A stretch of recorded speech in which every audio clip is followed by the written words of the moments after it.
你说嘴巴嘟嘟嘟嘟嘟嘟嘟。啊，傻子。马上要31了，你们有没有什么31要买的东西推荐呀？打算要看一下我新家要买的那种小家电了。我第一次敷颈膜，让我来看一下。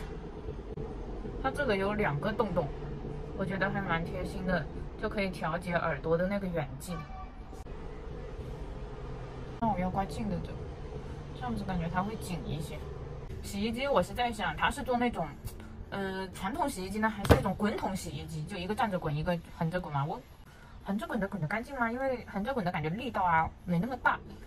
然后还有那种要不要买带烘干功能的？是买洗烘一体的，还是买那种洗烘分开的？然后还有阳台上的那个晾衣架，它买升降的好，还是买那种固定在那个位置，我拿棍子去挂的比较好？就都很纠结。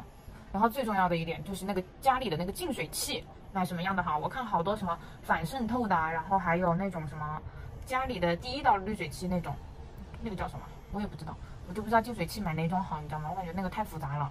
有没有什么经验好用的推荐一下，或者是什么品牌好的，或者是哪些不好用的直接给我避个坑也行，谢谢大家。最近我一直在看短视频啊，就会刷到很多别人直播，就买了好多东西啊。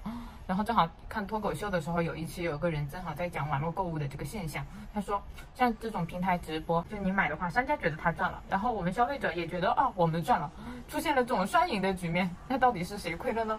他说就是那些没有看直播的人亏了，我笑死了，我就是那种我买了我觉得我赚了的人。但我真的觉得还蛮便宜的诶，你们会去买那种直播间里这种1块钱秒杀的东西吗？我就会感觉啊，什么1块钱啊，9块9啊，我觉得哇，我抢到了那种感觉，你知道吧？我就觉得哇，我玩好，我抢到了。面膜已经摘了，现在把颈膜也拆了。我还是有一点点颈纹的。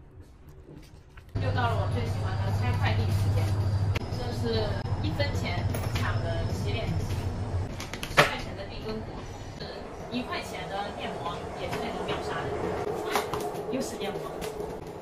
这个面膜1块钱1片，然后99块钱10盒，就是100片，6、7、8、9、10，它是这种样子的。我先拆1盒，先放在冰箱里。看我的冰箱里有很多我以前就放在这里冻的面膜。哇，你看这个膏，这些都不能浪费。这个是2.5两的，哇！我今天吃可爽了，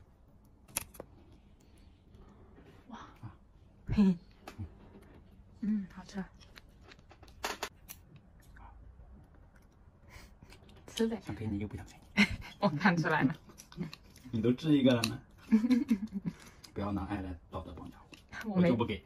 我没绑架你，全凭良心，真的。就不给。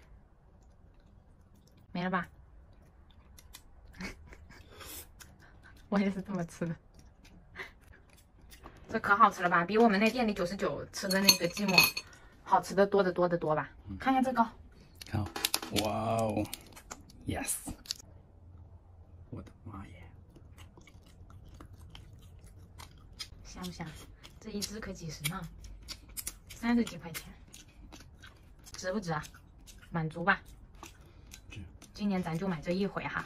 你搜一下蟹膏都有什么营养物？不知道，不重要。我想知道一下。那你自己搜呗。